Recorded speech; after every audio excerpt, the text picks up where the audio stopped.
You can ask anyone in my family of what I was known for growing up, and they would tell you a few things, but I think one of the things that sticks out the most is that as a young kid, even up until I was like 21, 22, I was a mouth breather. And I always figured that I couldn't breathe out of my nose because, well, one, I had broken my nose and I have a deviated septum. If you go back to episode 162, getting your head stuck in a garage door explains that story. But in addition to having a deviated septum, I've also had tests done of, I believe there's like over 15 types of allergies, grass being one of them that I'm allergic to. And I always thought that the idea of breathing out of my nose was just something that wasn't for me. I was a mouth breather, not by choice, but by just the way I was designed, for lack of a better term. And I remember my freshman year at Youngstown State University, I started doing yoga, and I remember the yoga instructor constantly reinforcing the idea of how important the breath was. And to me, I thought that was just woo-woo. I thought it didn't really make an impact. But the yoga session was very intense. I found myself doing tabletop, which is just, being on your knees and on your hands, looking at the ground more times than not. Meanwhile, the instructor, who was in her early 60s, looked way more composed than I did. And in hindsight, I know that the reason because of that was not only due to discipline and practice, but also her ability to stay composed with her breath. And then fast forward a few years after that, I was having coffee with a friend who just so happened to be a yoga instructor. And I was bringing up to her my challenges of breathing through my nose while doing yoga. And she looked at me like she was studying my facial structure. And I thought she was going to tell me that, just some people can and some people can't breathe out of their nose. And she said it in the most kindest way and the sweetest way possible. But she said, "You don't use your nostrils enough." And to me, I know that's such a simple statement, but it was so profound because it gave me this idea of there may be hope for me to change the way my body works. And I kept that with me. When I was doing yoga, when I was exercising, when I was outside, I forced myself to breathe through my nose, and eventually was able to get to the point where I can now breathe through my nose consistently, regularly, and comfortably. And it was a revelation to learn that just breathing techniques, the simplest of them, just breathing through your nose, is a skill set that one can develop. And a yoga instructor that I had a class with last year had told me that yoga was not about the poses, it was about the breath. And again, sounds really woo-woo, but after taking that feedback and really implementing that focus into my practice, not only doing yoga, but also running and swimming, and I'm going to start biking here coming up. But what I've realized is the breath is an indicator. It's a built-in monitor that we have when we're exercising. That's very apparent of how hard we're pushing ourselves and how capable we are of sustaining that level of intensity. So when I'm going on for a long run, when I want to quit, I really focus on my breath, and I focus on the tempo, and I focus, is it sporadic? Is it delayed? Is it forced? If those are the cases, then I gotta shift down a gear or so. Or if it's if I could barely feel my breath at all, I'm going too light, and I can ramp it up a bit, since oxygen is the fuel that our body uses to move us. And having that mechanism, that indicator, is huge, not only for exercising but also throughout the day as well. Stress and anxiety are linked to short, shallow breaths, excuse me, that are in the upper part of the lungs. And there's been situations where I found myself implementing breathing practices that I'll talk about later on at the end of the podcast, some resources that have helped me reduce stress and relieve headaches, as a matter of fact. One of the books that I read in college about the breath is a book titled The Hindu Yogi Science of Breath. And that's a free book that I believe you can get off of Amazon Kindle. And the book has a lot of different breathing exercises that you can do, and a lot about the philosophy of the breath.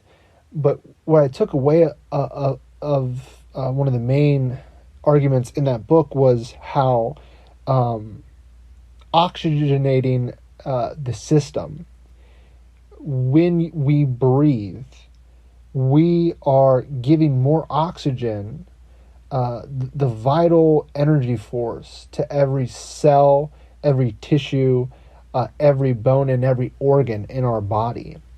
And thinking of it in that terms not only shows you how important the breath is, but it also shows you how connected we are, right? Because we are in, for lack of a better term, we're in a pool of oxygen that's all around us. And when we breathe that oxygen into us, it becomes us. So it's fusing into our body and creating energy that sustains our life. And that's how we move through life, moving through that pool of oxygen that we ingest and becomes us, and actually is the start of everything, every action, every reaction that we have. So it's a beautiful concept to really understand the importance of the breath and how it connects us to all things and to everything. And as I mentioned before, there's been situations where I've used the breath to help calm anxiety, calm stress, remove headaches. When I was younger, as a young child, I had these incredible headaches that would just have me, before I could even talk, I could only scream and shout about how much pain that I was in, and I had gotten tested time and time again. And as I've gotten older, I've realized that that's tied to one, lack of sleep, and then two, also shallow breathing. And 9 times out of 10, if I have a tension headache, I have a technique that I can go to at any moment to help relieve it. And that technique is the Wim Hof method. So if you haven't heard of Wim Hof, he's AKA the Iceman. He's from Switzerland. He's broken numerous Guinness World Records for different athletic feats. And it's all based on this premise of being able to connect with the breath and train your mind to push yourself. Nonetheless, the Wim Hof method has a lot of science behind it. If you go to the Wim Hof method website, you'll see sources to academic studies testing this method and showing the implications of oxygenating the bloodstream and what that does to the body. But I can remember one night coming home from work, and I was afraid that I was going to get in a car accident because I had headache that was so debilitating that even the light that was on the clock in my car that was shining made me feel like I was going to faint and potentially swerve off the road. But I fortunately had made it home. As soon as I got home, I collapsed on the floor. It was dark out, so had no lights on. And I started doing the Wim Hof method, and I did about 3 rounds of that. Felt enough energy to get up off of my knees and into a shower, where I took a cold shower. And I walked out of that cold shower completely and utterly rejuvenated. And I've tried it numerous times since. Anytime I get a headache, I've realized that in and of itself is an indicator that I'm not connected to my breath. And as soon as I get connected to my breath and I get into the cold shower to have that oxygenated blood circulate through my system even more, brings more vitality back to me. Wim Hof also has a free app that I suggest you checking out, where not only can you do the breath workouts for free, but you can also track your cold showers. And then finally, the next one is an app called from pro surfer Laird Hamilton, who's widely known as the Michael Jordan of big wave surfing. And Laird is, I think he's like 55 or 56.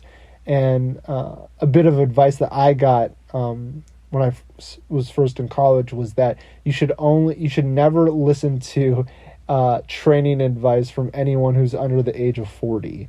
And I don't want to disrespect any of my training friends out there. You guys are great, very intelligent, very smart. But what I like about that quote is that your body changes as you get older, and when you're 40 years old or older, the margin of error when it comes to trying to optimize your body is very slim. So that's why I like kind of skewing towards that older demographic. But Laird Hamilton has an app. It's called XPT. It's a free app, but it also has in-app purchases if you want to scale up the program. In that app, there's in-home, low to no equipment needed workouts. There's equipment workouts. There's meditations, and then there's also breathing exercises. And according to Laird, it has every breathing modality that you can think of there. I've tried it before going to sleep, and it knocked me out like a light. I tried it. There's even a breathing exercise that you could do while driving. Tried that. It was very beneficial. And then there was also one that I tried in the last time I flew before all this COVID happened. I flew back from San Francisco. So flew from San Francisco to Atlanta on a long trip. Did this 20-minute breathing exercise that set me up in the right mindset and had me feeling good. So I encourage you to, in addition to Wim Hof, check out XPT, or just Google some breathing lessons. Get on YouTube, type in breathing modalities, check it out, see how you feel. It's low-hanging fruit because it's free, and it's something that you do natural.